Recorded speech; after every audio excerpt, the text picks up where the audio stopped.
అజీజ్ నేడు ఎవరి నోట విన్నా జిల్లాలో ఇదే పేరు వినిపిస్తుంది. అందుకు ప్రధాన కారణం గతంలో వైసీపీ నుండి మేయర్ గా ఎన్నికైన ఆయన వైసీపీ నేతలతో పడక నగరాభివృద్ధి కోరుతూ అప్పటి అధికార తెలుగుదేశం పార్టీలో చేరారు.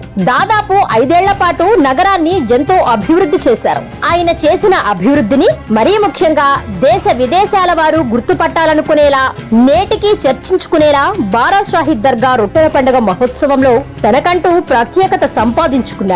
గత ఎన్నికల్లో నెల్లూరు రూరల్ నియోజకవర్గం తెలుగుదేశం పార్టీ అభ్యర్థిగా పోటీ చేసి ఓటమి చెందిన అబ్దుల్ అజీజ్ ఆ తరువాత వైసీపీ అధికారంలోకి రావడం, ఆయనకు అధికార వైసీపీ నుండి అనేక ఆఫర్లొచ్చినా ఒకసారి అడుగు బయట పెట్టాక ఇక వెనకడుగు వేసే ప్రసక్తే లేదని తేల్చుకుని ఎన్ని కష్టాలైనా సరే తనను నమ్మి నిలిచిన పార్టీ క్యాడర్ కోసం ప్రతిపక్షంలో ఉంటూ అనేక పోరాటాలు సాగించారు. దీంతో టీడీపీ అధినేత చంద్రబాబు ఆయనకు జిల్లా అధ్యక్షునిగా అవకాశం కల్పించారు. 5 ఏళ్ల పాటు ఆనాటి అధికార వైసీపీపై, వైసీపీ ప్రభుత్వ ప్రజా వ్యతిరేక విధానాలపై అబ్దుల్ అజీజ్ అలుపెరగని పోరాటాలు సాగించారు. అదే సమయంలో మున్సిపల్, పంచాయతీ ఎన్నికలు రావడంతో అధికార వైసీపీ నేతలు జిల్లాలో కనీసం తెలుగుదేశం పార్టీని కోలుకోలేని విధంగా దెబ్బతీశారు. దీంతో అందరూ ఇక అజీజ్ జిల్లా అధ్యక్షునిగా మారిపోతారని భావించారు. అయినా పట్టుబదలని విక్రమార్కుడిలా అబ్దుల్ అజీజ్ తనదైన శైలిలో ముందుకు సాగారు. ఆ తర్వాత ఎమ్మెల్సీ ఎన్నికల్లో ఘన విజయం సాధించడం, వరుసగా అన్ని విజయాలే అజీజ్ ఖాతాలో పడ్డాయి. ఇక 2024 ఎన్నికలు ఎవ్వరూ ఊహించని విధంగా, ఎవరి ఊహకు అందని విధంగా అబ్దుల్ అజీజ్ నాయకత్వంలో 10కి 10 అసెంబ్లీ, ఒక ఎంపీ స్థానం కైవసం చేసుకోవడంతో అజీజ్ ఆనందాలకు అవధులు లేకుండా పోయాయి. మొత్తానికి జిల్లా రాజకీయాల్లో అబ్దుల్ అజీజ్ తనకంటూ ఒక ప్రత్యేకతను సంపాదించుకున్నారు. జిల్లా చరిత్రలో తిరుగులేని నేతగా ఎదిగారు. ముస్లిం మైనారిటీ వర్గానికి అబ్దుల్ అజీజ్ అన్ని వర్గాల వారికి దగ్గర ఉంటూ రాబోయే రోజుల్లో మరింత ఉన్నత స్థాయికి చేరుతారని జిల్లా ప్రజలు భావిస్తున్నారు. వచ్చే 2 నాటికి అబ్దుల్ అజీజ్ గారికి రాష్ట్ర స్థాయిలో ప్రభుత్వంలో ఒక కీలకమైనటువంటి పదవి వస్తుంది. దాంట్లో ఎవరికి సందేహాలు అక్కర్లేదు.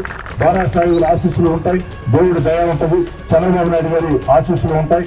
నెల్లూరు జిల్లాలో కష్టకాలంలో మాకంటే ముందు నిజాయితీగా చెప్తున్నా, మేము 16 నెలల ముందు తెలుగుదేశం పార్టీలోకి వచ్చాం. కానీ దానికంటే ముందు అనేక సంవత్సరాలుగా 5 ఏళ్ల అధికారంలో లేని వేళ అబ్దుల్ అజీజ్ గారు జిల్లా తెలుగుదేశం పార్టీ అధ్యక్షుడిగా చేసిన పోరాటాలు తెలుగుదేశం పార్టీ మరవదు, చంద్రబాబు నాయుడు గారు మరవరు.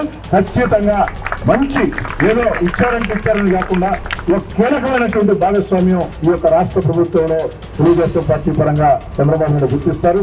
అది అబ్దుల్ అజీజ్ గారికి కీలక పదవి ఇవ్వాలన్నది చంద్రబాబు గారి ఆలోచనే కాదు, నెల్లూరు జిల్లాలో ఉండే లక్షలాది మంది తెలుగుదేశం పార్టీ కార్యకర్తల, ఓటర్ల, మా అందరి ఆకాంక్ష.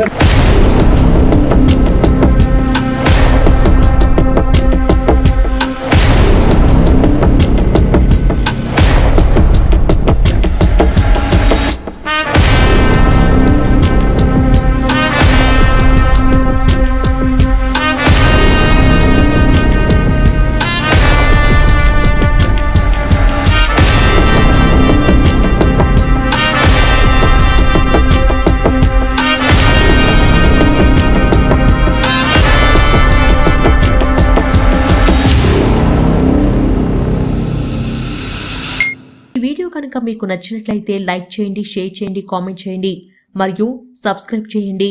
చూస్తూనే ఉండండి లిమ్రా టీవీ.